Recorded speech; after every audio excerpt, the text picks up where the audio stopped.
We are back with some more Hearthstone Global Games action. I'm Raven, of course, and now joining me is going to be Lorinda.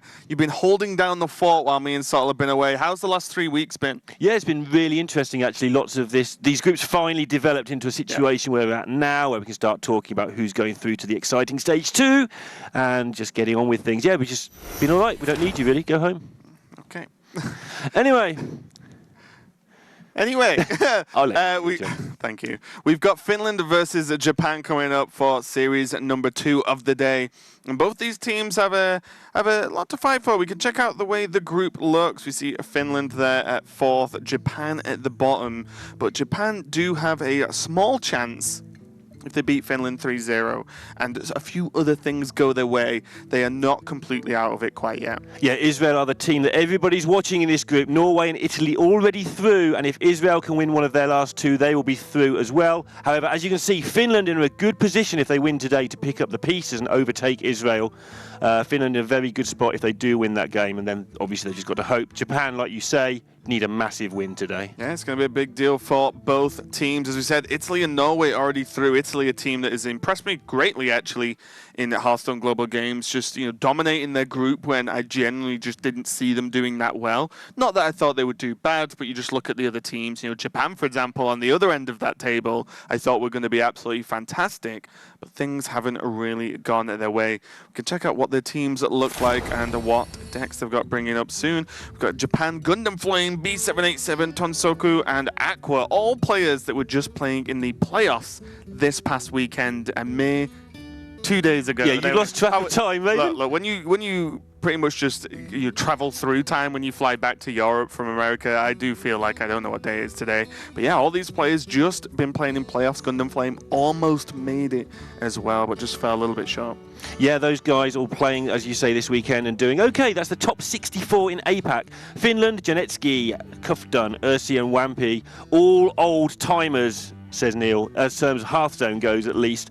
All been around a long time, and community-based team, and a lot of these players just go to every single tournament. Yeah, Ursi has had some strong performances in DreamHack, but none of them really stuck out too far in the most recent history, I would say, in terms of tournaments. But, the first half of the year is normally relatively quiet.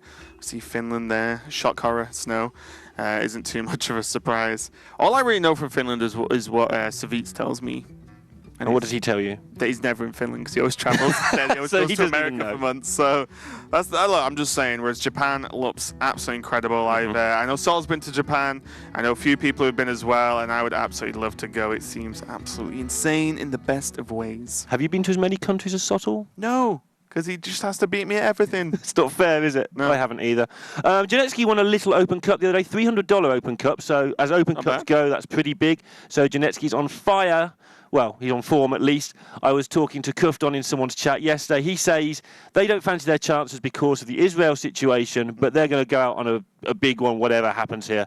And I've got a feeling there's some weird tech going on as well today. Okay, we'll find out. You can see here the layout of how this match is going to be played out. It's going to be a team best of 5. First team to 3 wins. Each player bringing 2 classes each, can play one of them in the player versus opposite them as well. So we're going to see kicking it off with Ursi and Gundam Flame. Ursi combining Paladin and Druid is one of his 2 picks, and then Mage and Warrior for Gundam Flame. What do you make of this first potential matchup here, Lorinda? Well, the most important thing is they both put Warlock at the bottom. I've seen that a lot. So both teams hoping not to have to play what is perceived as one of the weaker classes. The top here, we are just seeing teams put what they think is a lineup of 4. You're looking down that list, the top one's interesting from Finland, but then you just go, I don't know, Rogue, Warrior, Priest. They just stick out as lines that people keep playing the same over and over again. Yeah, one thing that does surprise me is like the Hunter and Priest combination from Kufdun at the bottom there for Finland, or I say at the bottom for game number 4 potentially, is that I'll be very interested if we get that far, because we might not. We just saw a 3-0 in the previous match of Australia versus Austria, so there's a chance the 4th player doesn't actually end up playing. But if we get that far, I'll be interested to see what type of Priest it is, and if you bring in Dragon Priest and what you're hoping to take down with Hunter that Dragon Priest can't manage, probably Rogue, for example, and that's probably about it. Yeah, contrary to what we just saw in the first game, we haven't seen much Dragon Priest in this event. it's mainly been silence and the occasional miracle. But you just saw a Dragon Priest. I know Falk's desperate to cast a Dragon Priest. He keeps missing the 1 or 2 we have. We're doing it on purpose. But we can see the first game coming up here is going to be Ursi. He did pick his Paladin. And then Gundam Flame going on the Mage. And I believe Gundam Flame was playing the Secret Mage in the HCT this past weekend. Gundam Flame, an absolute king of aggro. And when you get to the point where, Sottle gets extremely hyped over how well Gundam Flame plays, and it is all aggressive decks, then you know he's doing something right. Although a question is raised now and again, we only ever see Gundam Flame play aggro. Right. How good is he potentially at more control style, more mid-range decks? He's an amazing player. You just don't really see him pilot him that often. Yeah, he can definitely do it. I've seen him play control in one event where he did okay. I can't remember the event, but I remember we did the same sort of build-up and suddenly it's all control. So he can do it. But like you say, he is a fantastic aggro player. Finds all those additional spots just to get that extra 1 or 2 damage through, or realise he has to not go all face on one turn where it looks like you should, etc. He's just got fantastic vision for how a game is going to unfold. Yeah, the small choices often make the biggest impact in games along the lines of the aggro list. And Ursi as well, you were talking about you think Finland might be bringing some cool tech decisions, but Ursi as well, from what I've seen him in tournaments, he does like to, bring something that's not too crazy. We're not talking, Jackie Chan, for example, but we're talking, like just some tech choices that almost like no one else is bringing, even deck lists that aren't, crazy popular. For example, like bringing Malygos Druid before everyone was playing Malygos Druid. That kind of idea. That's what I'm used to seeing from Ursi, but he is playing Paladin, which there are pretty much just like 2 to 3 rough variants of the same list, effectively. Yeah, the reason I think there might be some weirdness going on, Janetsky tweeted out yesterday a big picture of Stormwind Champion with Ursi says it's good in Arena. We will see as we kick off game number 1. No surprise at all. Gundam Flame going for the Secret Mage, and Ursi going for the Paladin. There are Suncreeper Paladins, Sunkeeper Tarims, Stonehill Defender, and Wild Pyro. So Wild Pyro does lean towards more of a control build overall. But yeah, those cards are all common cards you see in the Paladin list. Yeah, Paladin indeed. Like you say, Pyromancer. It is starting to sneak its way into the more aggressive ones from time to time, which is weird because it blows up its own stuff, you would think, but turns out that clearing boards is always good. And the deck isn't aggressive enough a lot of the time anyway, so... Yeah, well, to be honest, I've seen a few matchups where if you just draw it early, you just play it as a 2-mana 3/2 and say go. It's still a minion as opposed to pressing that hero power and getting a 1/1 in the end. Yeah, we saw the Philippines last week against Rogue just play turn 2 Pyromancer, turn 3 Pyromancer, and nearly get there, even against Cavern Rogue, with a control deck. Yeah. Just like you say, making those as minions. But here we have the more confirmation that it is just going to be straight-up control now with that Doomsayer and the Acolyte of Pain, all leaning towards a card advantage, slow everything down deck. Yeah, whereas Gundam Flame actually threw away a Kirintor Mage, which means that these 2 secrets on the far left, the Mirror Entity and the Counterspell, which... I'm not going to say 100%, of course. We don't know deck list for this tournament, but I would imagine it's double entity, double counterspell in this list, as is most common. That means they're going to have to be played for 3 mana and not be snuck in with a minion as well. Yeah, with a Medivh's Valet in hand, you would really like to be able to sneak one of those down for cheap, just so you can get the Valet down on turn 4. But now maybe having to play that on curve even, depending exactly what the Paladin does here. Yeah, now, I wonder what the read's going to be for Team Finland here on Gundam Flame's Mage. He just played it at APAC. This is HGG, though, so it's a team format.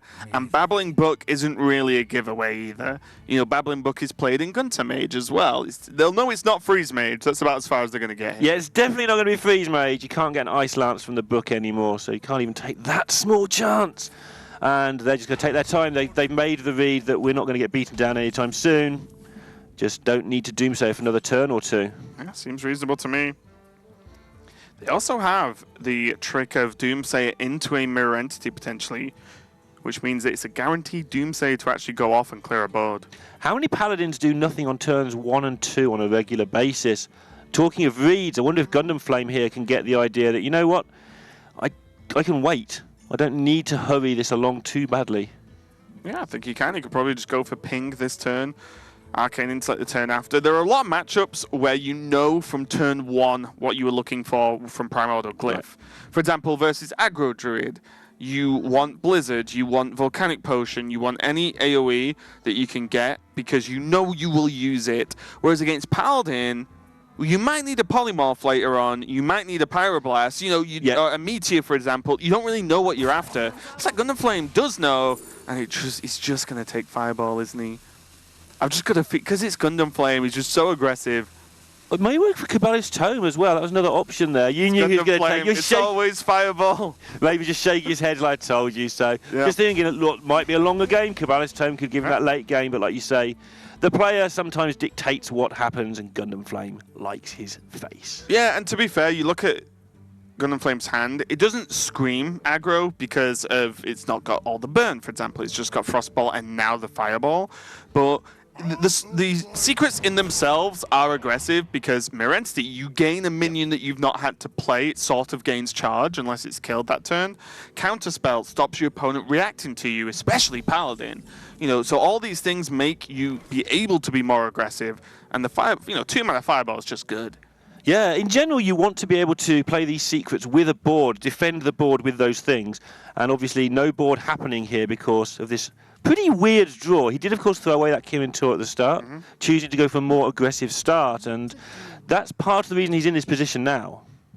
It is. With no secrets, though, Kirin Tor Mage becomes a pretty horrible card. 3-mana 4-3, sorry. Is not really what you're after most of the time. Especially when a lot of Paladins are playing the Rallying Blade at the moment, which is used to clear up a lot of these 3-health minions that currently plague the meta, so to speak. Mana Worm, Medivh's Valet, a lot of the Murlocs, Valfin Inquisitor, for example.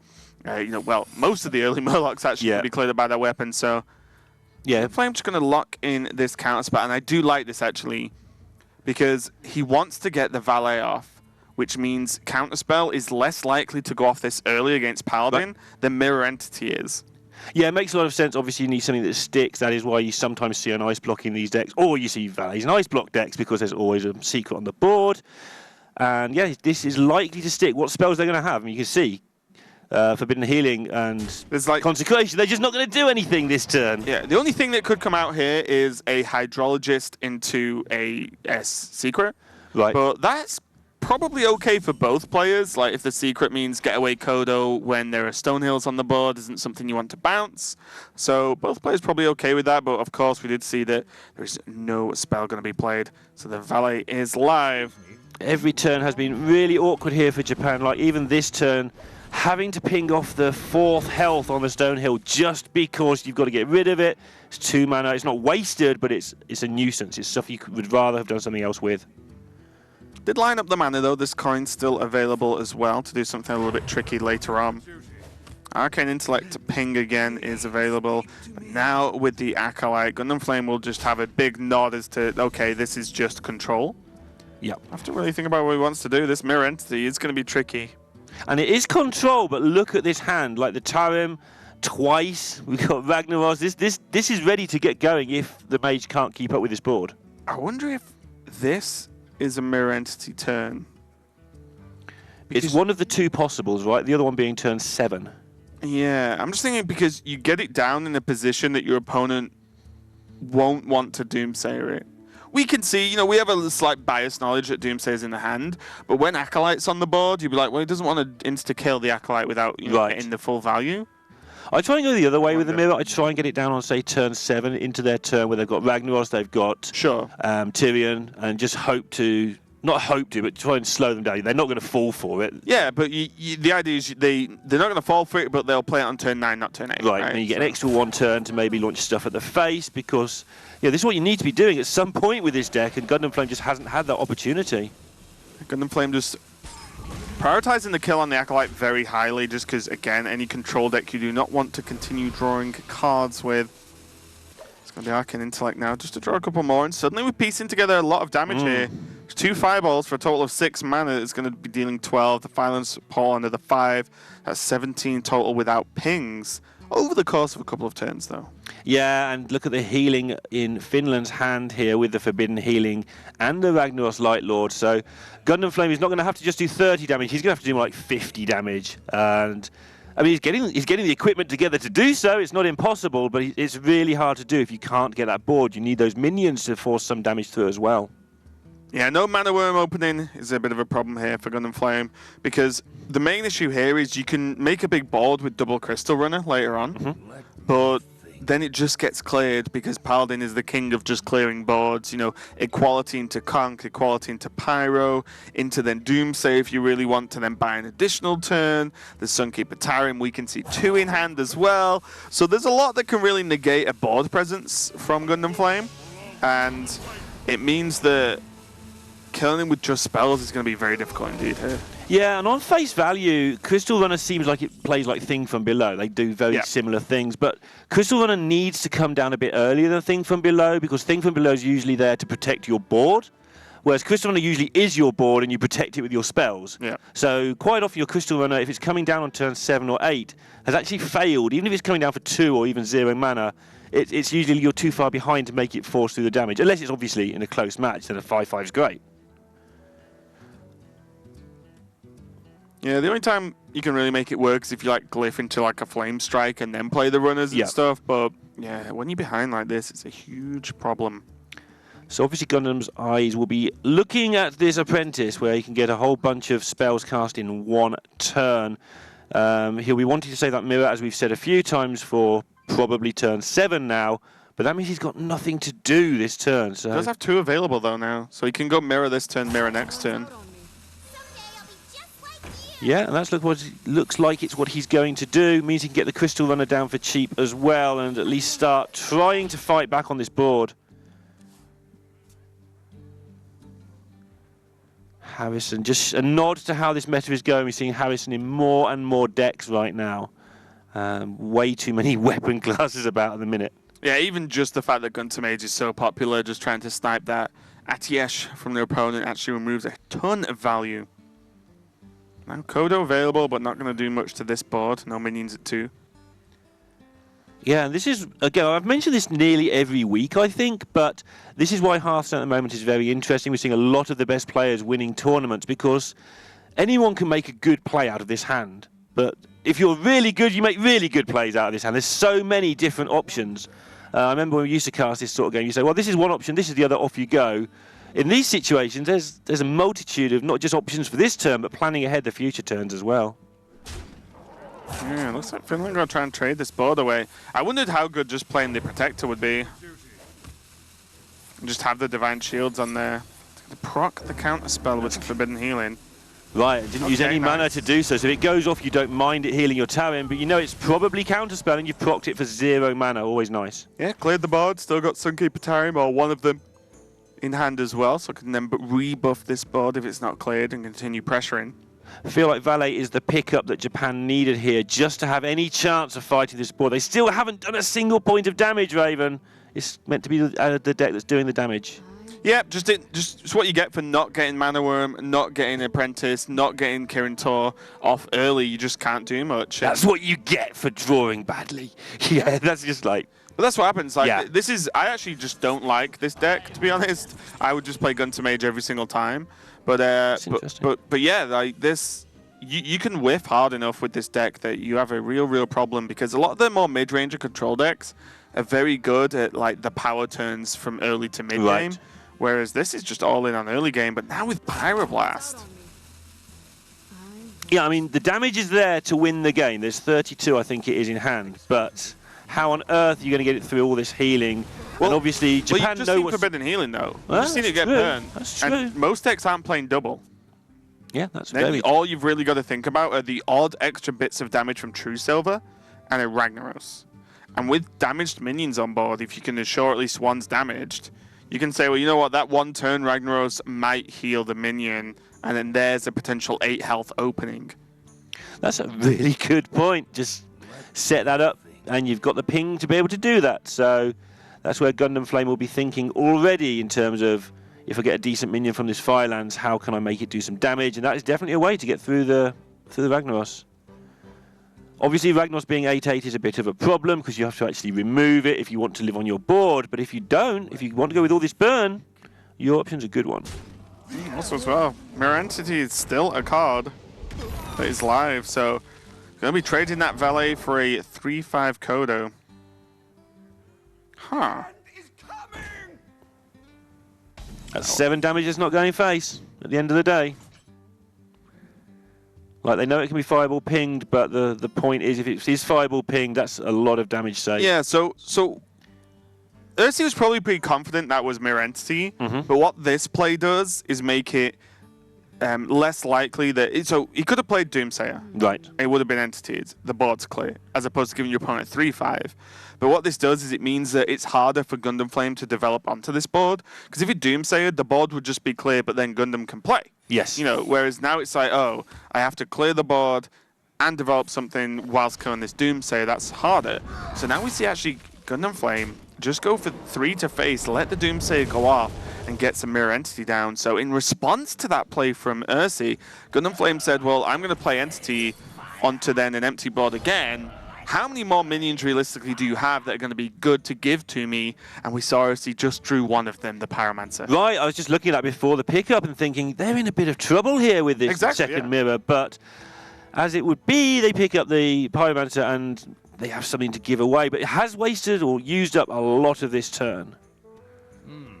Without that Pyro, though, if they played any minion, they wouldn't have been able to have been played another one. That turn. So that Pyromancer was so huge as a pickup.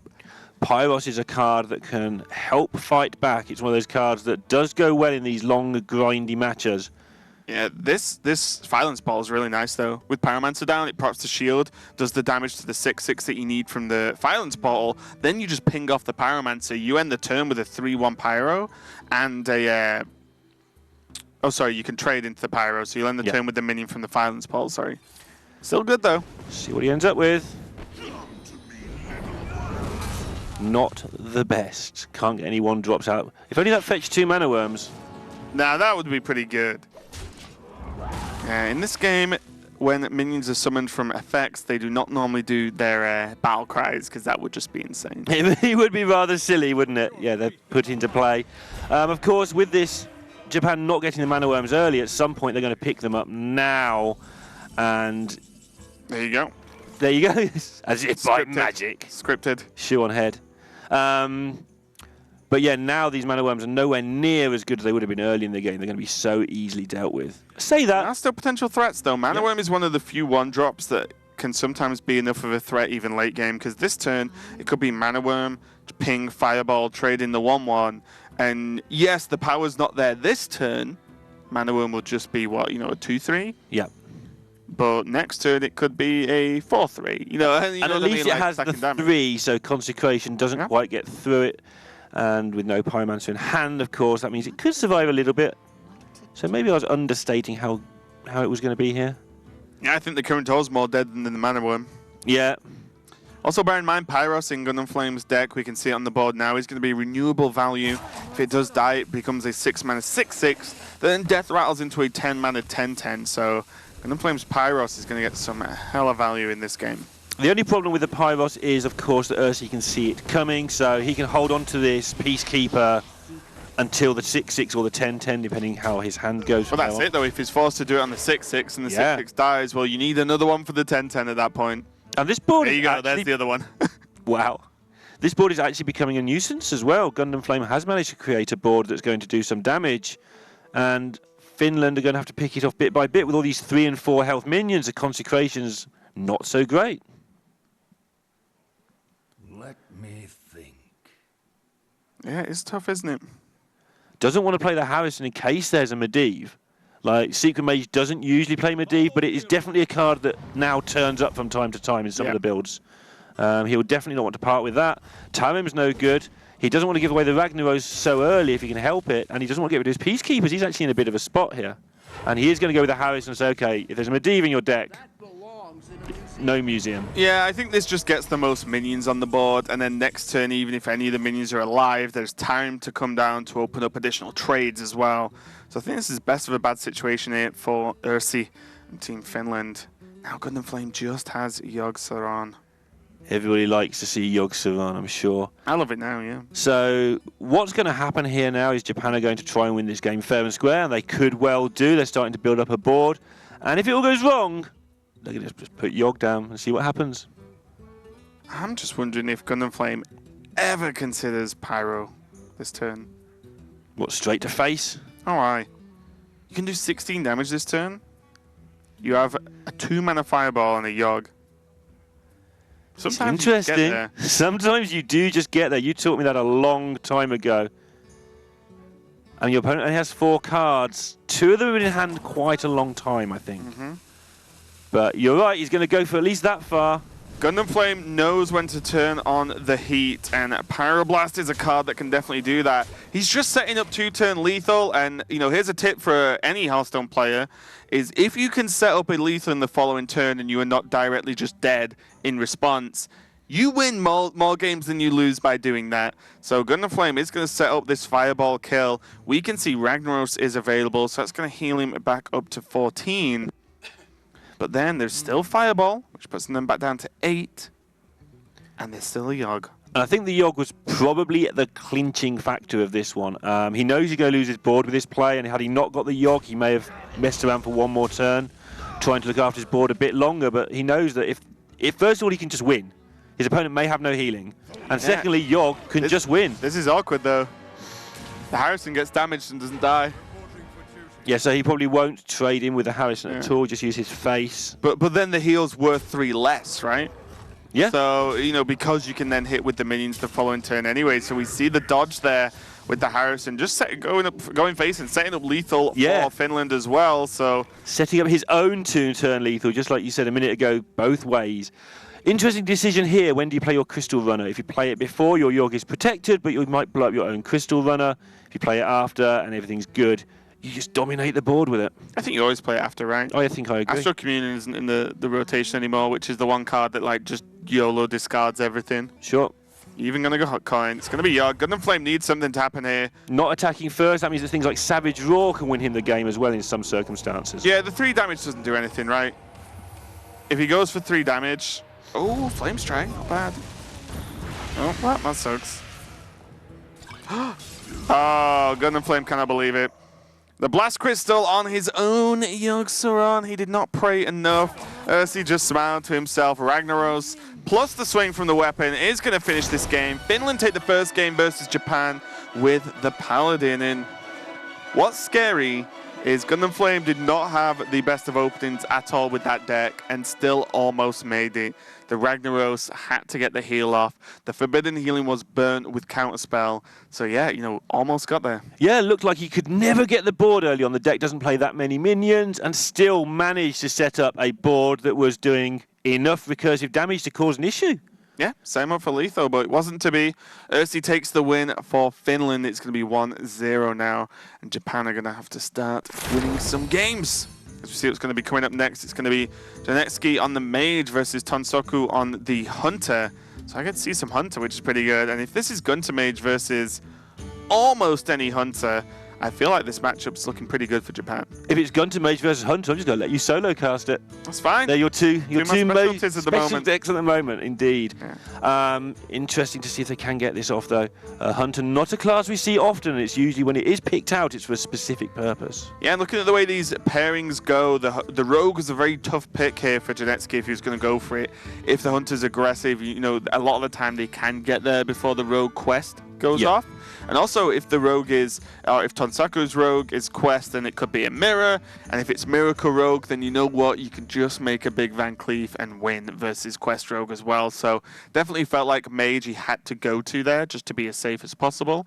But that opened up pretty much a free pick for Tonsaku here. Yeah, which is really nice when you can get that Hunter to do its thing. Really rare that you do. Like you say, those Rogue decks, we don't see Rogue played that often here. While you've been gallivanting around the world. Gallivanting, yeah. We just went on holiday. We didn't do any work. You and Sot or some sort of eloping together. Yeah. We've seen not many Rogues compared to how many there were like 3 weeks ago. And it's because of these situations, everybody's pairing is like one thing, one of another. And Rogue is really weak to the aggressive deck, so having the area where you can actually know you can pick it and know there's not going to be an issue actually doesn't come up that often. Yeah, we did see a Rogue game in the last series, but not going to see one yet.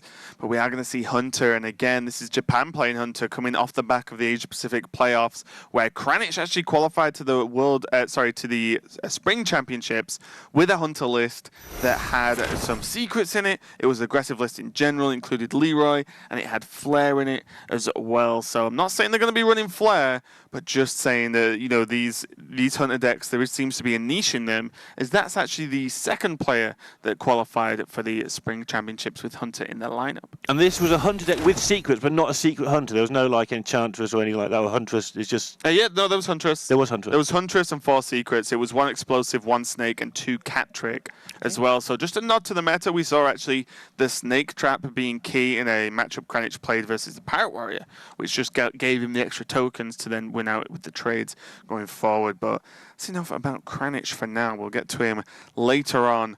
But for now, we are talking Japan and Finland. Finland 1-0 up. Japan going to be winning some games. So already, I think they did need a 3-0 to stay in the match. But Finland are in a good spot. If they can win this, they can just then rely on Israel to lose twice. And Israel haven't played Italy yet, I don't believe. So that's one match. Italy 4-0. That's one match that could be very, very difficult for them. And so Finland just going to win and hope is their plan here. Sometimes if you don't win enough games, you have to rely on others to do the work for you. Yeah, horrible feeling when you do everything you can do, but there are certain elements of it which is just out of your hands at this point. But still, Finland have to win this match. It's going to be the... it's going to be Gunter Mage by looks things versus a reasonably aggressive Hunter from Tunsoku. Knife Juggler, not a common pick in a list that you are not trying to go face a little bit more commonly with. Yeah, Eaglehorn Bow, a card you don't always see in mid-range these days. You sometimes see one thrown in there, but... All I'll say is all these cards were in Kranich's list. Yeah? That's all I'll say so far. Why not? Why not get a list? If you want to play the deck, get a list from someone who's just done it really well. Not sure when submissions closed for this, but... they may have seen it in the submissions for APAC and decided, yeah, let's have some of that. Yeah, Kranich did tweet his lists out before the Asia Pacific playoffs began. There was also a Cloaked Huntress. There was also 2 trackings in Kranich's list as well. This is looking like they've just got Kranich's list. Okay, this is going to be pretty sick. Because there was a Flare also in Kranich's list, so we'll see if they've gone full Kranich or not. But already the tracking... not amazing to be in your opening hand. Normally tracking you want to use to just fish for something very, very specific that you need at any given moment. But also not really a card you can just choose to skip on, because at worst he'll want to hero power next turn, go into a 3-drop the turn after, then 4-drop. You may as well use tracking now. And now Kindly Grandmother, Crackling Razormaw and Knife Juggler as the options. What do you want to pick, Lorinda? Well... yeah, don't forget these cards have gone forever. If you play the Grandmother, something sticks to the board. I just weld there, wait to see what he took. No, I think that's the one that sticks to the board, means your Houndmaster is well set up.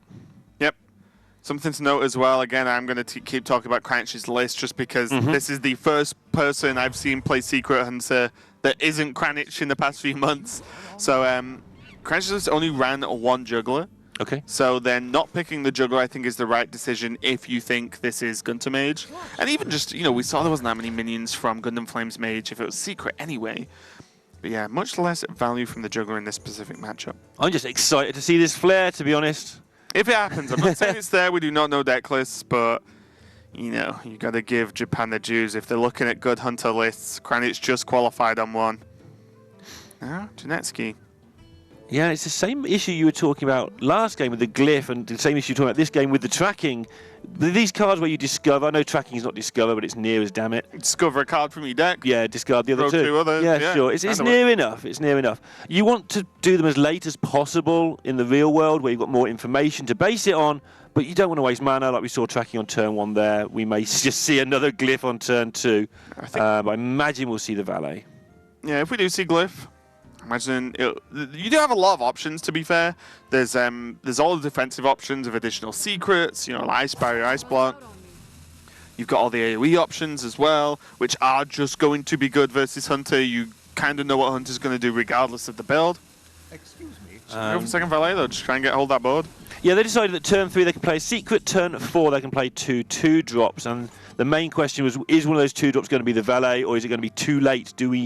How do we value the 3 damage in the future compared with the 2 damage now which is going to get through twice, which is like 4 in a way. Yeah, and as a hunter, I don't like playing off curve, but I do think Kindly Grandmother is a pick here.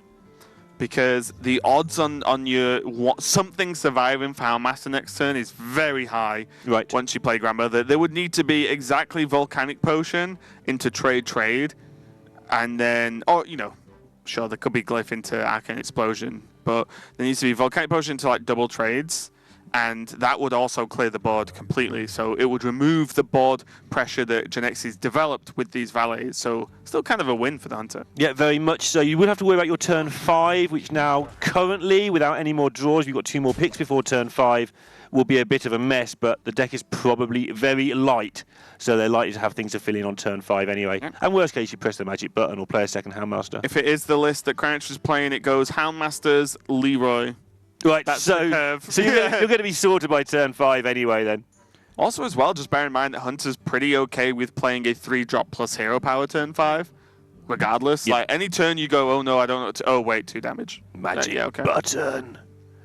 And not the easiest thing, as you pointed out there, to deal with. And they will know that this is almost certainly a setup for a Houndmaster because they've had a tracking on the other side. There's plenty of decisions been made, and it's like, they're not just wasting mana for fun here. There's a reason for this. Yep. So it's going to be the counterspell. It's the option for Donetsky. So locks out Kill Command, locks out Animal Companion, Unleash the Hounds as well. Kill Command and Animal Companion are the options, but not this turn. Houndmaster or nothing here. And even a second Houndmaster, and it's all this flexibility now. Tonsoku knows that now this is not Mirror Entity. Yeah. Because to be fair, although it's been slow, there is no direct nod that this isn't Secret Mage. You've seen 2 valets, which often have to be played as just 2/3s as Secret Mage, and then a secret, so... So the concern is, what do we do if we don't trade into one of the valets here? What damage? And doing the obvious bit first, they're just making this decision. And they decided that Finland have to trade into them anyway. Yep. Or use up enough resources, and they're just going to hit the face, because this is indeed a face deck. I like it. What really punishes you, right? If ping trade happens, and then yes, the 2/3 can trade into the second part of the Grandmother. Well, that's already half the mana of the turn. Then say Frostbolt comes out on the Houndmaster, but you still have the 1/1 Grandmother left, and you have Houndmaster again. So you just set up the same board once again. We'll see what comes out from this Primordial Glyph. Counterspell, Finlands, and Mana Bind. None of the options you really want, especially with Counterspell already live. So Finland's Portal for 5 mana is an absurd card, of course, but they're going to need an absurd card. They are starting to get significantly behind in this game. And how do you even trade here? Do you ping and kill a Grandmother? Really? You're going to have to. Now they're going to Frostbolt the 4/3. Just pass. And that's going to get massacred by this second Houndmaster. Oh my goodness. So the only question now is, do we want to start hero powering? Otherwise you just play the Houndmaster, which is almost certainly what they want to do. I think you do, I think now you've drawn the bow. I think bow into hero power is nice. You don't have to worry about what the secret is. Obviously, you might not want to use the bow this turn because you don't have a secret down of your own, so you don't really want to use the first charge on the bow if you can help it, because then you sit there doing nothing with it for the rest of the game. All right, I'm going face with it if it was me. You play an aggro deck, get him. But yeah, I do know what you mean. Obviously, you do want to actually just get repeat charges, but also bear in mind, the secrets in this list are probably Snake Trap, Explosive Trap as 2 of them. And then Cat Trick. So the Cat Trick's very likely to go off. But if you draw Explosive, it's just not going to go off. Sure. You know what I mean? Like, how long are you waiting for an Explosive Trap to go off against, the Gunter Mage list? You're going to be waiting a while, I'll tell you that for nothing. You're indeed going to be waiting for a significant amount of time, and maybe forever, in fact. Yep. Now, 3 3-mana spells in hand. Tonsoku is going to proc a counter spell with one of them. He chooses to play one. Looks like he's going to get burnt. I do like this. You actually just want Kill Command is just better than Animal Companion in the game plan that Tonsoku's going for here. Now I assume we'll see the second Companion, but Bow, if he thinks it sets up lethal, which it does, he may want to go that route instead. Yep, I'd play Bow every single time. If you do play it, you go face and you ignore all the secrets in your deck and you just start hitting some face. Yeah, you also just have Animal Companion as well as just bow, hero power, kill command the turn after. So, you have different options based on if your board gets cleared. Yeah, that's the one worry, right? Is you haven't quite got lethal next turn if you lose your board, because you won't be able to make a beast and kill command and hero power, which is what they would need to do. I love this. Just get them. How fast is Finland realistically going to kill you? And this is the weakness and why I said Hunter versus Gunter is actually pretty strong. Because once you get them this low, hero power, proc a block. Hero power, sure. Proc a block. Hero power, kill them. Like, Mage can't really do much against that, like, unless they're already stupidly ahead. And also with this heal bot, the corrupted heal bot on board, it means that it's very difficult to kill, but when it does die, it's going to just heal Tonsoku even further out of range of lethal anyway. Sure, yeah, the only way out would be some sort of courier mess, which doesn't get healing very often at all. And looking like Finland are going to go back to 1-1 here. Let's see if they find any way to survive one more turn. Mage are going to be used first, as the minions that come out of these grandmothers are going to be 3/2s, which will be tradable with the valets. Because it might even be that Finland have to use the corrupted heal bot as an aggressive card here. And actually just hope it never dies. Just push for 6. Right, sure.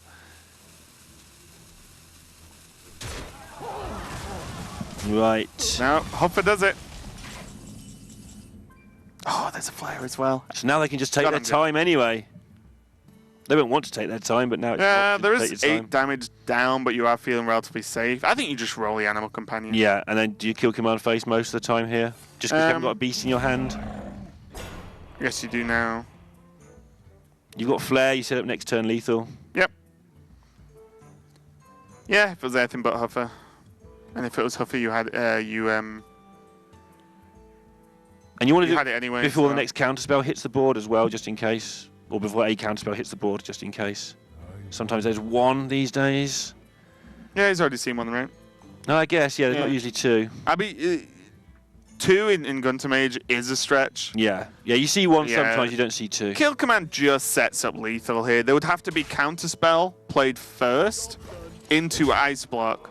But then if your opponent's doing that, you still proc the block and kill him the turn after, because that's their whole turn, playing counterspell and ice block. So you just win anyway. And this is the fear of just the hero power versus Mage. Yeah, just keep pressing the button, they can't do anything about it. And Finland never generated any sort of threat in this game, right from the decision where, and you called it, the second grandmother was played, wasting quite a lot of mana.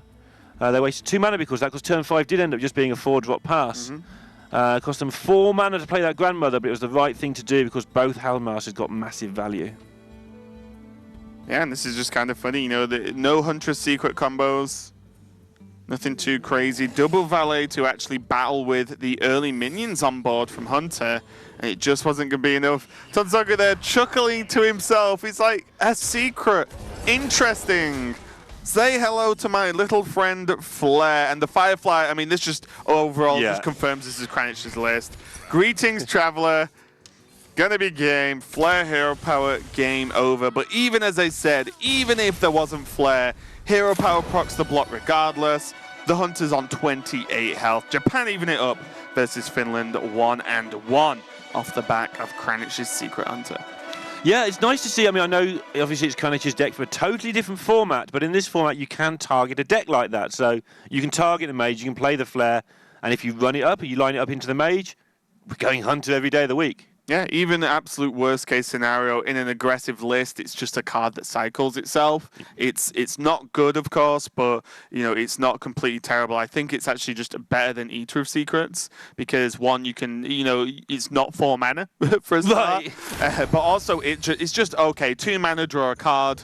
Fine. It's not great, not terrible, but yeah, going to see, even though we're going to see the next matchup is going to be Wampy versus Aqua, and it's going to be a Shaman mirror, and we've seen the rise of the Evolve Shaman with the Doppelgangsters. Do you think that's what both these players are going to be bringing? It's definitely the deck of the week. It's the deck that everybody's playing on ladder right now. Some of those decks have gone a bit quicker, start playing Cult Master and taking out some of the I ran into someone who's doing that. It's like, I laughed at them. And me, and they beat me. Wow. But yeah, they just hit you really, really hard with the same package as the Evolve, but instead of going for the Evolve win with the Doppelgangsters, they're playing Cult Masters. And Are they still playing Evolve? I don't believe so, but I was dead before I found out. Absolute madness. I actually really like the Evolve list. I think it's really powerful. And I think Sol agrees with me on this one that the Evolve is often like held far too long. I like against a lot of matchups, Mage being one of them, is if you play a couple of minions on the board and, you know, 1-drops, maybe a couple of totems as well, as you get into turns 3 and 4, if you just press Evolve, if you have it, Mage can often just not deal with it. The minions might have, 3 to 4 health, and it just starts getting very, very awkward. Because if you let the Mage continually clear the board, then you're never going to get the board in the first place and win. And Doppelgangster Evolve, although extremely powerful in terms of stats, being on average 30 total, it's not normally fast, right? You normally just play them out and say, I've got good stuff. Pass. Like, wait, and I hope you don't deal with my good stuff, then I can win. See the players just getting ready there. Wampy and Aqua, of course. Aqua has had some good success in the past. Didn't do amazingly well at playoffs, but still, it was he's one of the strongest players from Japan, I would say. Yeah, 3. Mr. 30 himself just paid us a little visit there. Where was I? I've just completely lost it. Cheers, Sol's just trying to distract us while we're working. It's not too much of a surprise. He does love his Evolve Shaman and the number 30. So today's been brought to you by Sottle. And his age. Number 30, yeah. And, says Neil, so 3 or 4 minions on the board and you evolve them. You're gaining 3 or 4 mana plus healing. Okay, you're missing out on battle cries and stuff like that, but if you're playing preparation and getting 4 mana, there'd be outcry. They probably would. Yeah, play evolve. I'm so preparation as it is, to be honest. The 4 mana reduction. That would be too much. But yeah, I mean, the deck's just good. The one downfall of the deck, and it does interest me to see if this will change as the meta continues to develop, is it only normally runs 2 Maelstrom Portal and 2 Devolve as removal, so to speak. And that is often not enough to deal with an aggressive opening against you. Do you see it both players, one with Doppelgangster, one with Evolve? We can confirm that both are playing the Evolve list, unless Wampy just loves that sweet, sweet tempo Doppelgangster play, which sometimes is actually the play. Keeping this Flametongue totem is absolutely gigantic in the mirror. In the mirror, it's all about just steamrolling the board. Never let your opponent keep a minion on the board. And the Flametongue totem is a massive part of making sure that strategy works. Yeah. It's going to be a tough one. Both players got Fireflies available to them. I would love to see Colin Primal Finn, though. This is the way this matchup has been going. Colin Primal Finn, he's exactly Flametongue Totem to kill it off. If you don't have that, then this Primal Finn becomes almost unkillable, and if that's focused on, then you can start doing different things with your 1/1s that the Totem creates. We can see, of course, that Flametongue is available, so Wampy can kill it off. And Wampy did keep 2 cards in his opening hand, so Aqua has to read into that and think, what else would he keep? He's kept a Firefly. What do you keep with the Firefly? That might just put him off. That's probably one of the... Otherwise, yeah, I agree entirely. Yeah, probably one of the power totems. Or as Sol likes to call them, the special effect totems. Special effect totems. And that is one of the other powerful things about this deck. All those totems need dealing with. Mana Tide. And they're hard to deal with as well. 3 health on those 2 Mana Totems. The Mana Tide, the Primal Fin, and the Flametongue. Also as well, these decks normally run Thing from Below. So every time a totem's played or a Hail Power is pressed, it's going to reduce that cost down. And a cheap Thing from Below still costs 6 mana when it's on the board, so another great Evolve target later in the game. Yeah, Aqua, I think smelling that one out, I think most of the time you would Primal Fin there, and I think just going through that the chances of Flametongue were pretty high based on the keeps. And now he's going to get rewarded for that in a way, although being rewarded doesn't necessarily mean it's actually going to help him win this game of Hearthstone. Does mean, though, if Flametongue comes down now, he's going to get the trade. But now Maelstrom Portal opens up a potential option here because your opponent has Flametongue, but there's no minions down. Now there's also the Jade Lightning for a little bit later on, which is going to be nice too. Okay, so Blood Cell Corsair is going to take care of some of this, not messing around waiting for the 2 weapons in the deck, just getting the stuff on the board. That's it. I'm going to say it again as well. This is what this matchup is about, getting stuff on the board and using your guys to just take over. Yeah, and this does a similar thing as Maelstrom, except you get an extra minion on the board. Patches being used just to clear off the dude that was left. And now Patches being drawn for Finland is absolutely terrible. Yeah, you can see Wampy's reaction to that. Not happy at all. Not the greatest pickup here either. Well, Hearthstone Guardian can be nice. Can provide a speed bump that's cheap enough and heals you a bit. Because as this game continues and as there's no clear winner this early on, then Bloodlust becomes a key thing to consider. The deck normally runs 2, as it's a key win condition, and putting any sort of taunt / speed bump in the way is absolutely huge here. But Wampy's thinking about a little bit later in the game and just getting the Bog Creeper available just more health. As I said, there is Devolve, and that's it in this deck as removal. Devolve, Maelstrom, and Jade Lightnings, I guess, too. But Devolving a Bog Creeper normally doesn't do much except remove taunt some of the time. And other than that, this Bog Creeper just isn't going to be going anywhere anytime soon. And Aqua just isolating this Flame Tongue on the board and not letting it get repeat value, which is absolutely huge here. And to be honest, the only reason he's holding on to this game after that start. Yeah, Aqua now can deal with that next turn. Even if he gets healed, he has the double portal if it's behind taunts and such like. Looks like it's not even going to be there, but Aqua's got this under control for the time being.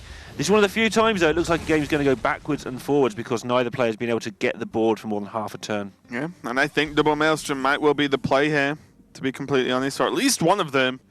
Because you want the board clear at all times.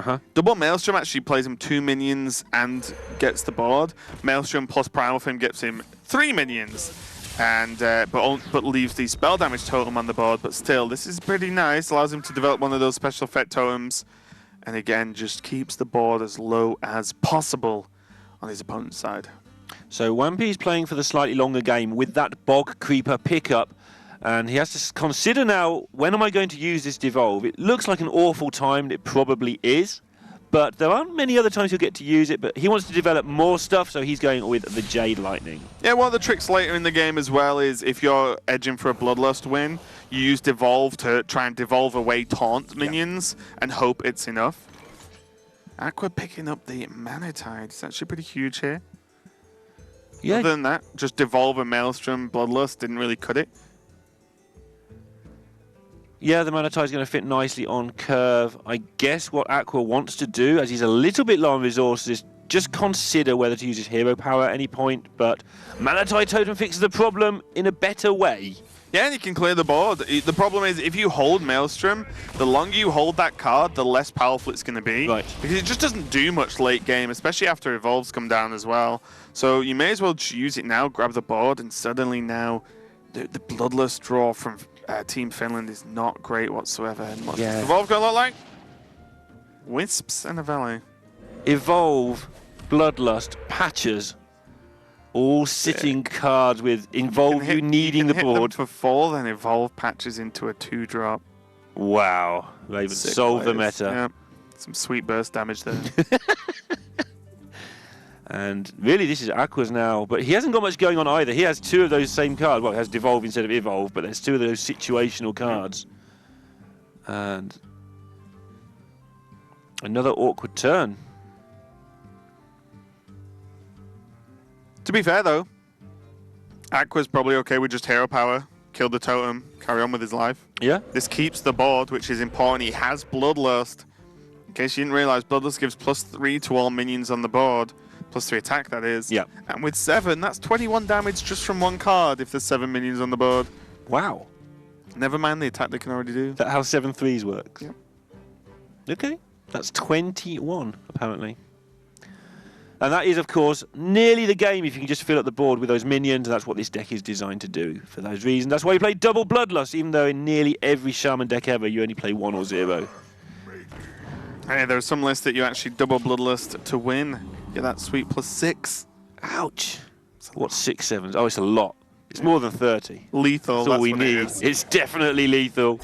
Bug Creeper going to come down now, but Jade Lightning number 2 here for Aqua is going to help him cut through a lot of this. He could consider Bloodlust in this turn, as often very similar to Savage Roar in Aggro Druid, is that maybe there's a lot of options where you use it because it's what you desire to be the biggest Bloodlust it's going to be in this game, and hit as many minions as possible. In this case, he may not, because that phrase you just used, the biggest one it's going to be. Well, mostly these decks don't play Lightning Storm. In fact, I would say almost exclusively they don't play Lightning Storm, and so he may choose just not to do the Bloodlust for a while. Oh, that's a good one. Ouch. Hi, Jade Lightning. I was going to say ouch for Wampy, right? No, not ouch for Aqua. That was amazing. You'd think that would make the decision for him, but obviously Bloodlust means that just one Wisp trades in. But I would feel that, you know what, they just aren't likely to be able to remove this board. Let's say the Bloodlust and be a bit greedy with it. It sets up next turn lethal if you just Jade Lightning now and hit face for 5. Yep, I like it. No, not that way. That's better. That Devolve did 4 damage to the Creeper. That was actually pretty huge. Wait, what? Oh yeah, so it did. Yeah, it just cut the health in half. Pretty good going. It's like that's what I mean. Like that's actually it could have been worse. It could have been a lot worse. Right. There aren't too many 6 mana 4 health minions in the game. So he isn't going to have the option to devolve through any more taunts, but he's got rid of the one big threat in the deck. Obviously, not many threats normally in the decks, but Drake. That's huge. That is enormous. That devolve has gone. And this Bloodlust is going to cut through a lot of this, but not all of it. Does Flame Tongue get him there? Oh, ask Maybe awkward questions, why don't you? Yeah, probably not now the patches. That's what I'm going to go with as well. Oh, now we need to know. So, me and Salt had a moment like this last weekend, and it was really difficult to count. No, it's 25 maximum, and he needs to do at least 32. Is it 25 max? He gains the you he gain gains double more, effects. actually. Yeah, you gain double effects. So yeah, this is why we were like. But he's got to get 7 in double effects, so he's not going to go through for lethal. He'll get 8, right? If he trades 2 minions. No, he needs to get extra. Sorry, in doubles. So he gets 4. He needs to get an extra 7. Oh right. Okay, I thought you meant 7 total. Yeah. I was like, no, he'll get 8. Yeah, it's fine. And some of them actually need to hit the face. But this is what we were talking about earlier. This is looking like the best Bloodlust he's ever going to get this game now. He only has Stoner Defender left. This will line up the damage. So he can put a clean 5 and a clean 4 in, and then have 11, he'll have 16 to face without clearing the spell damage totem. And the weird thing is, this isn't over because that Primordial Drake's going to be a massive leveler. He'll have 17 to face. It's a lot to face. 18. I'm choosing to believe. He's going to do it this way, though. Leave the healing totem alive. See, all these trades make all the numbers look different. But leaving his opponent only on 7 health. And now, though, Wampy has the Primordial Drake. This can clear up this whole board. Yeah, it's going to do enough damage to totally turn this game on its head. And both players have drawn kind of badly for this deck as well. But Wampy is now the one who, if he can just survive a turn or two, at some point he's going to pick up that Doppelgangster. Not only that, but he's got Aya! Hello, Aya, number 2. And if he picks up Doppelgangster and is anywhere near alive, he should just win the game from there. Yeah, it's going to be a tough one. It's going to be close. Both players not getting the Shaman legendaries for taunts. If there was a Alakir, for example, come out, that would actually be huge. Still, though, this Flame Tongue, just that 4 damage already cuts this Drake in half. Yeah. Aya is a huge resource value. Rathion, although looks strange in the, to be picked, is just draw a card. So still not terrible, and puts a taunt in the way to help protect some of these smaller tokens as well. Yeah, this bump here would set up lethal for next turn. Obviously, there's quite a lot of things Wampy can do about that in his deck, but suddenly looking good for Japan. It's looking like Wampy had all the cards to hold on, but he might not be able to hold on. And if he can't, he's definitely doomed.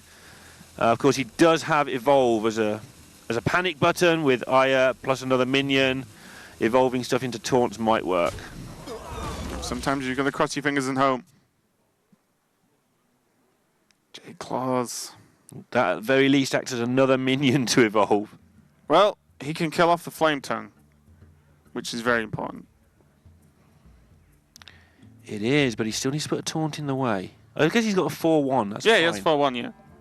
It's fine. So he'll take 5, still be on 2 health, but have an Aya available. Second Flame Tongue or second Bloodlust would be enough. Do you ever Aya, trade, claws, kill the Flame Tongue, and then evolve? Possibly. You evolve in an 8-drop, a 6-drop, and 3-drop. That's what 4 people are screaming at each other in Finland right now. Yeah. There's this many taunts. There's this percent chance. 3. It'll be a 2-drop.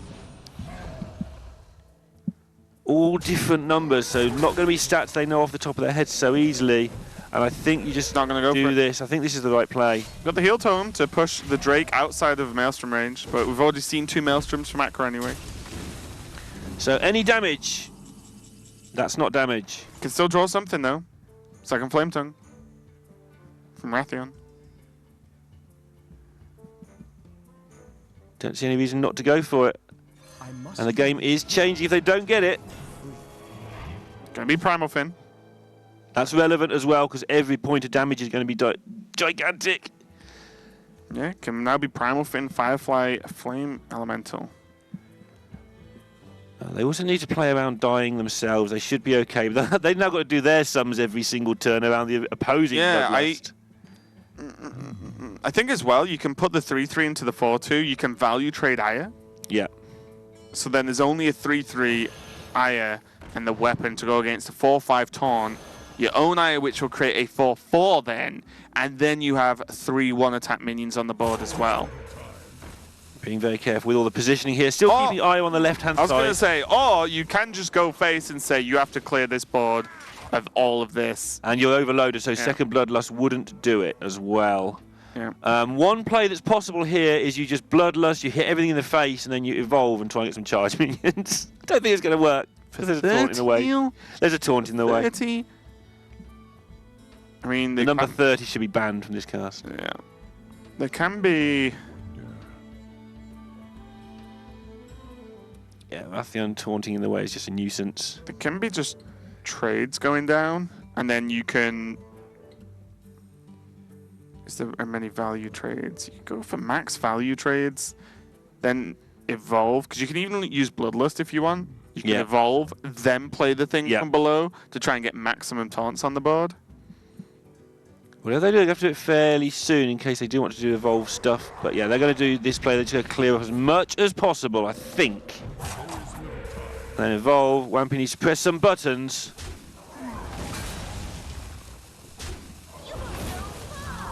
And they're resetting the game. They're going to be on 2, but the game's going to be reset. They're not even going to evolve. They're just going to be greedy with that evolve because they are out of stuff. Go down to 1. They know there's nothing that does 1 in the deck anyway. Nope. That doesn't do 2. 2-day Lanterns are gone. And this is why we've seen some players actually, mess with this list a little bit and actually include lightning bolts, for example. Right. Yeah, something like that would just make all the difference right now. And again, just a shock piece of tech when your opponent thinks they know what you're doing can make all the difference. And Finland have worked this out. And they've turned it around. They've got rewarded with a Doppelgangster, which will set up lethal a lot of the time. Any idea how much stats comes from Doppelgangster plus Evolve? 30. 30 is my guess. Wise man once said. I mean, it's exactly correct. It's always 30 exactly. Confirmed. Okay, let's see. 12 plus a load, 22, 31. I don't even believe it. That's like 70. It's like 70. Do you trust my maths? No. No. Oh my god, I can't remember the board state. 1 second. Is that just lethal? He hasn't got the mana. Oh, he's on 7. That's the main problem. Do it anyway, right? I think you do it anyway. Win next turn. Oh god, it's an Earth Elemental on the left. I haven't seen that. It was under all of the stuff on the left. I've seen all the other cards.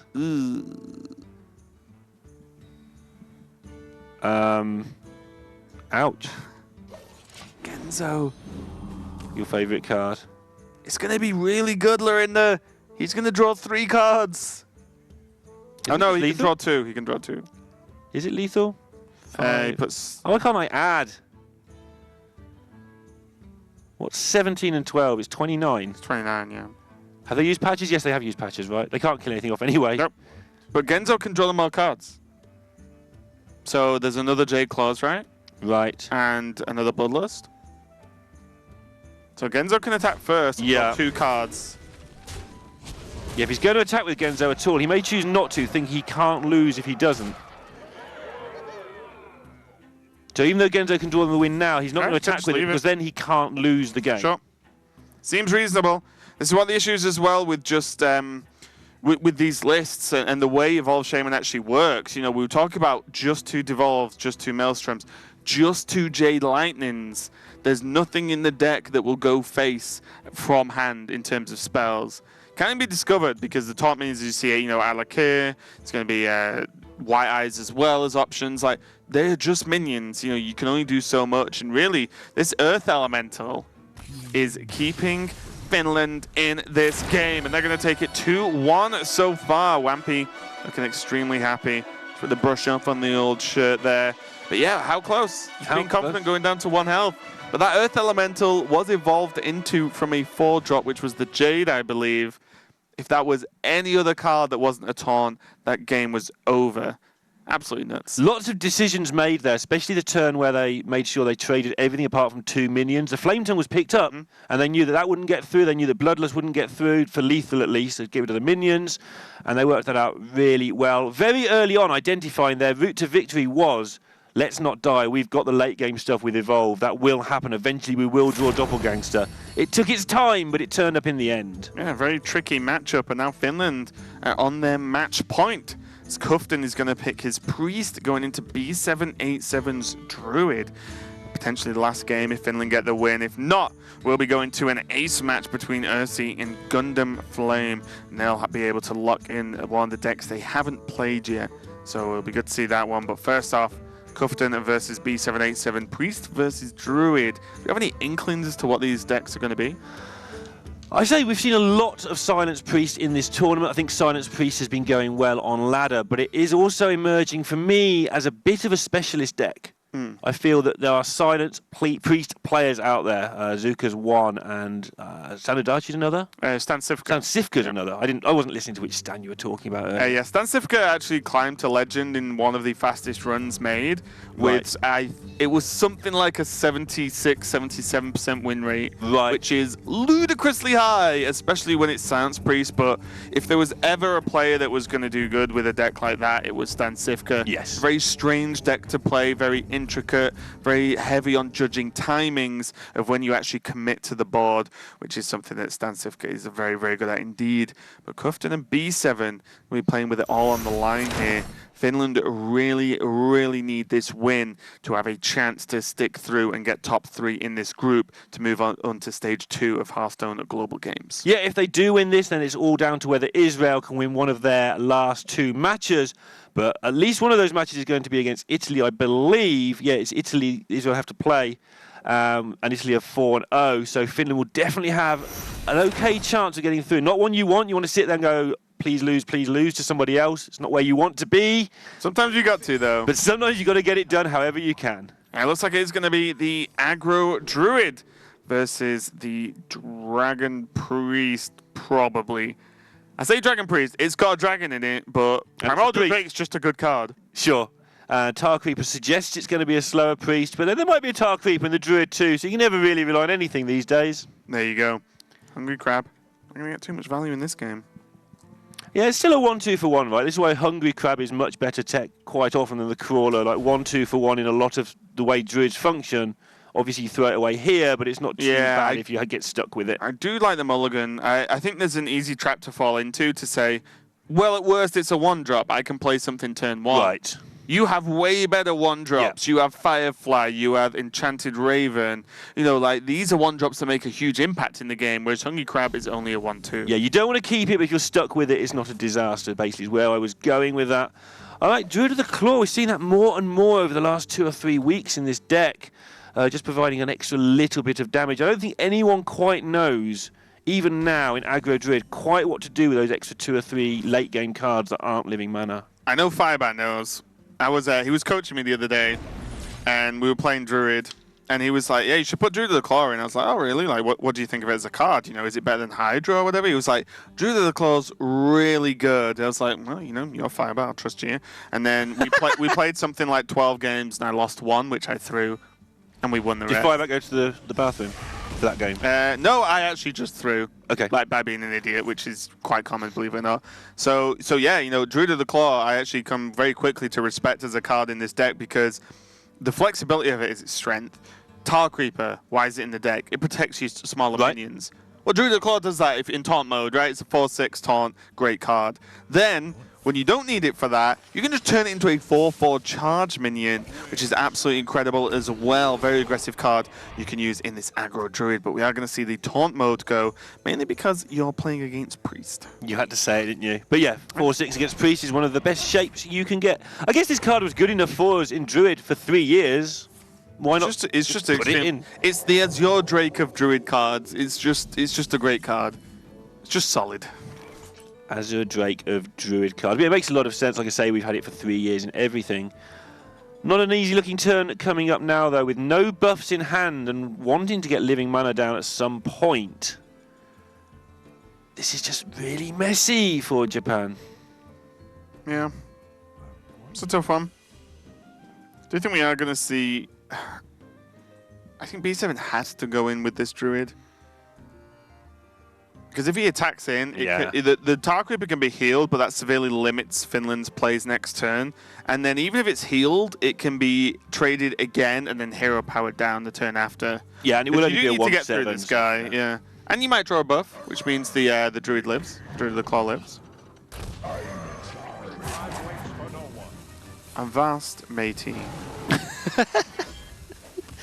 Said with such passion. Yep. All the passion I've got for patches.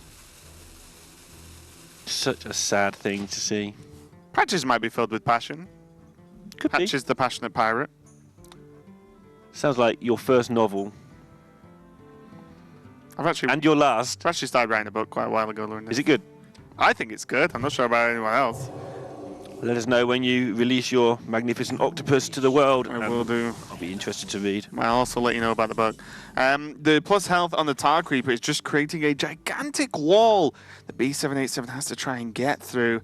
Hydra looks like a great option. You always play Hydra before living mana, but Hydra, we can see, will have a quite reasonable answer in the form of his Shadow Word Death. But for B7, Hydra is the card that gets him through this Tar Creeper.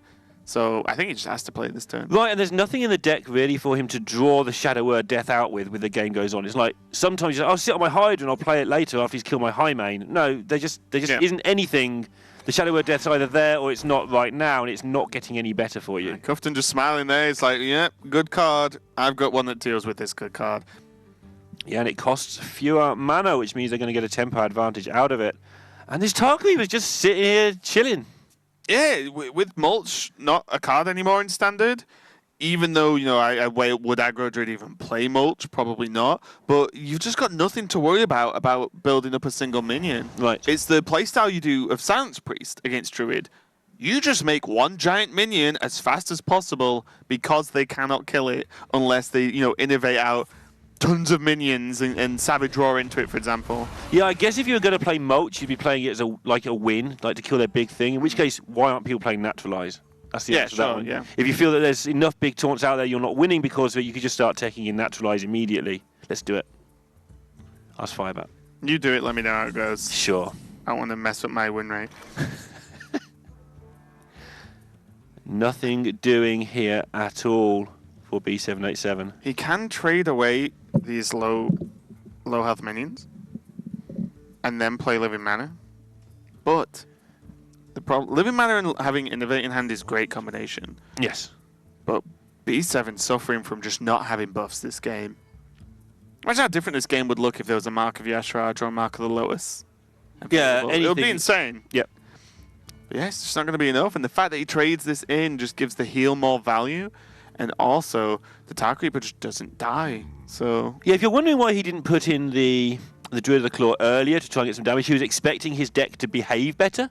Yes. Like he's relying on drawing a Savage Roar or Mark of the Lotus like you suggested. It's not a mistake to not attack with it because of that. He just was playing to his outs, and there were many of them, and they just haven't turned up for him. Yeah, he did have the option to just get through this in 2 turns, in fact. Oh, wow. Oops.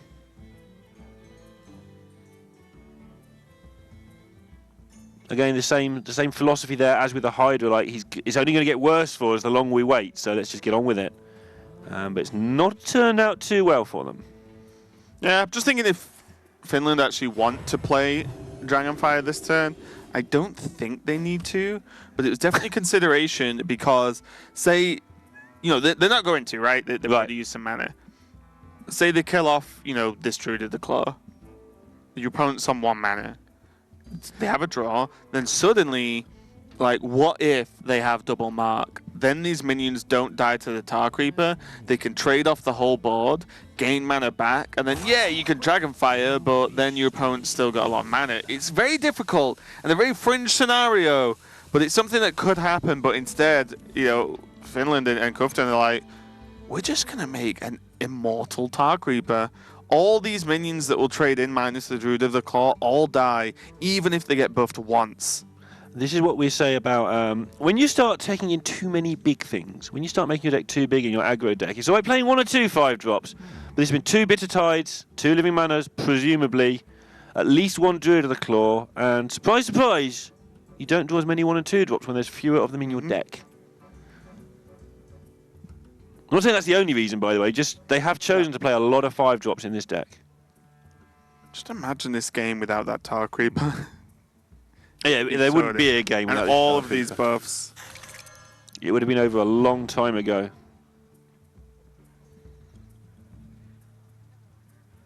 E7, such a fun guy. He was also hanging out with him in Bahamas for Winter Championships. Always happy, always got some cool ideas, fun to hang out with. And that's just a kick in the teeth, though. Potion Madness, there you go. Look at B7's reaction. Not too much of a surprise. Now there's 1 less mana gained, and plus 1 mana gained for Kufton, 1 less for B7, as he gets the death rattle of one of them. And I just don't know how this game's going. Kufton could literally Dragonfire Potion now, and lose most of his board and still be fine. Yeah, and he's choosing not to because doesn't need to. But but it is the fact he could. The fact he can throw his board away versus Druid, but just because the Tar Creeper lives is just fine, it's kind of ridiculous.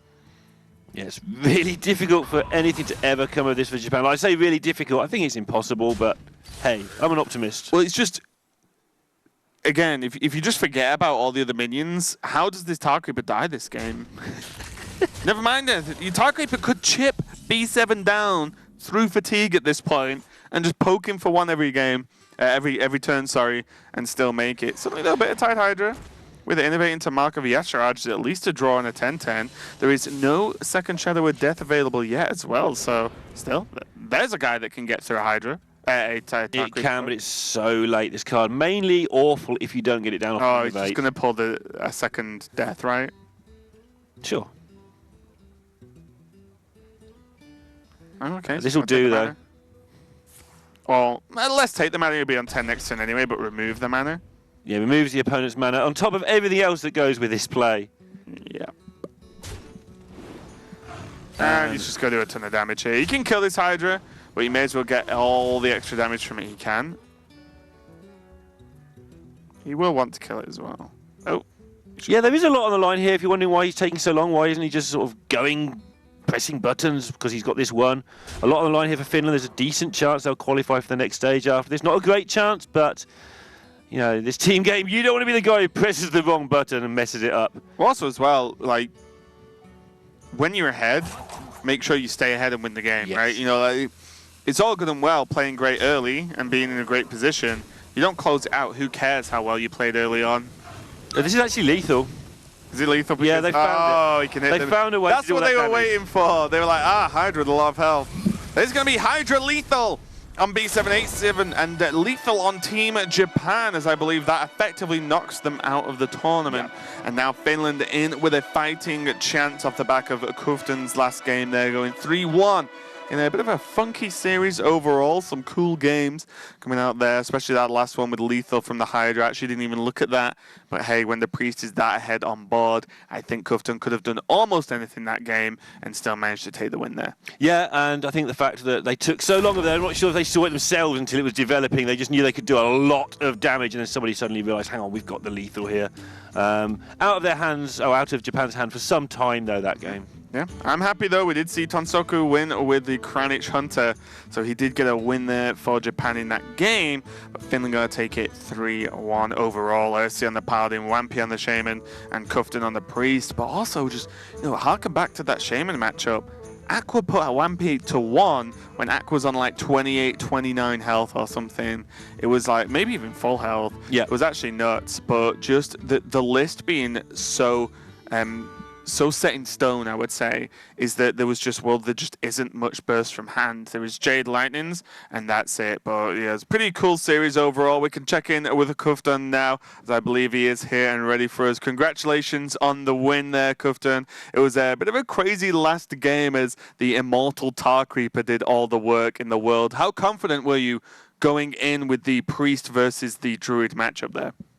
Well, I mean, the thing about the Druid matchup always is that you don't really know which Druid it's going to be. Like, you can be pretty confident going into the Druid matchup if you know it's aggro Druid. But if it's Jade's, the Dragon Priest really these days doesn't put up enough pressure to really close down the games fast enough, I don't think. So it can be a bit hard. But once we saw the 2-drop coming out on 2, we were pretty confident at that point.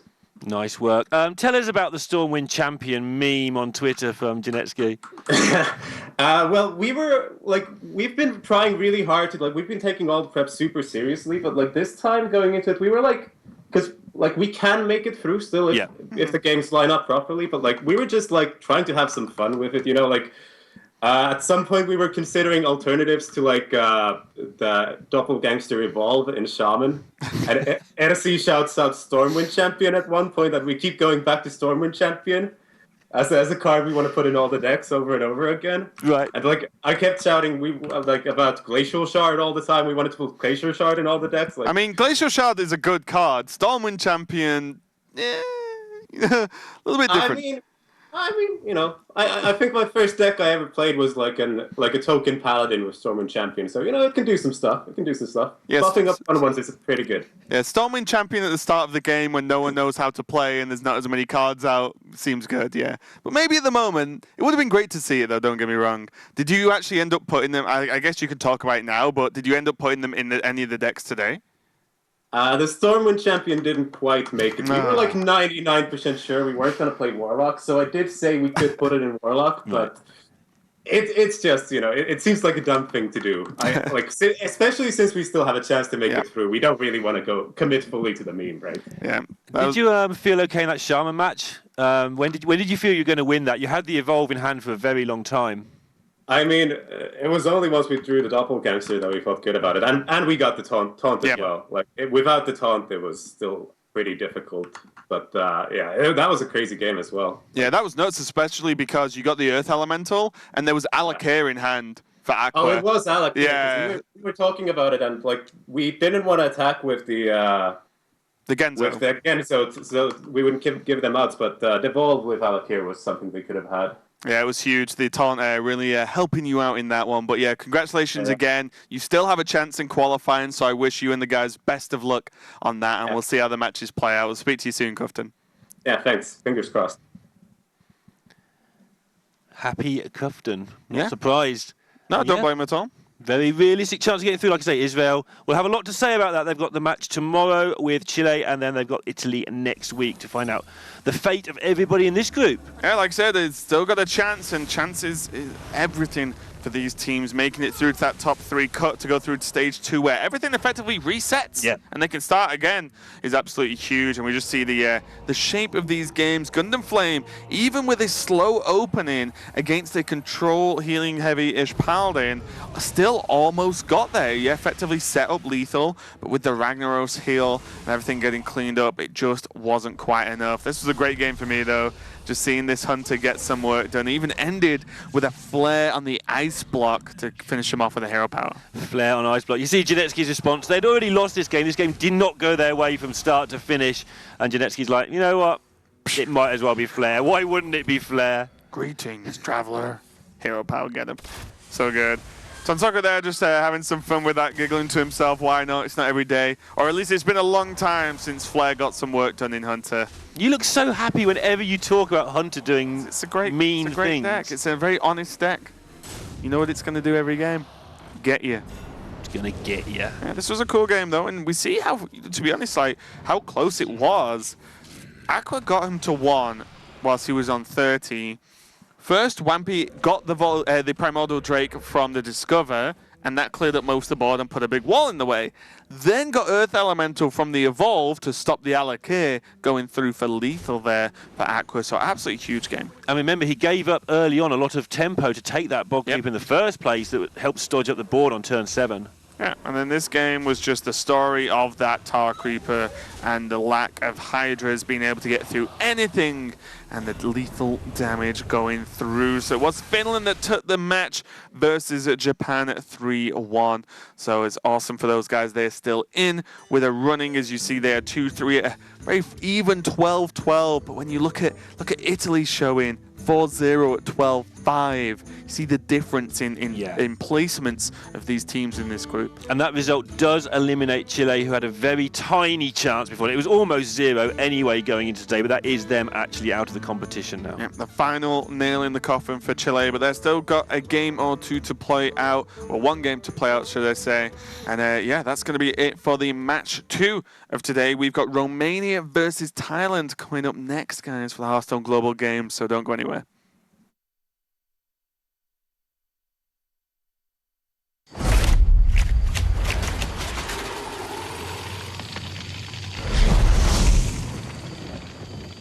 We're almost there. Quiet down, everyone. This is not like any of our previous expeditions. This will be far more ambitious. We're stepping into a land of primordial wonder. Infused with astonishing elemental energies. The plant life here holds very unusual properties. So don't touch anything.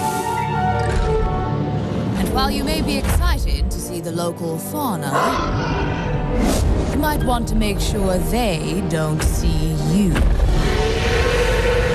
Because their powers of adaptation are devastating.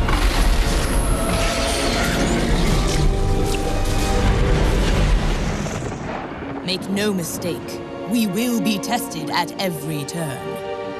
But if we stay on our guard, we might just survive.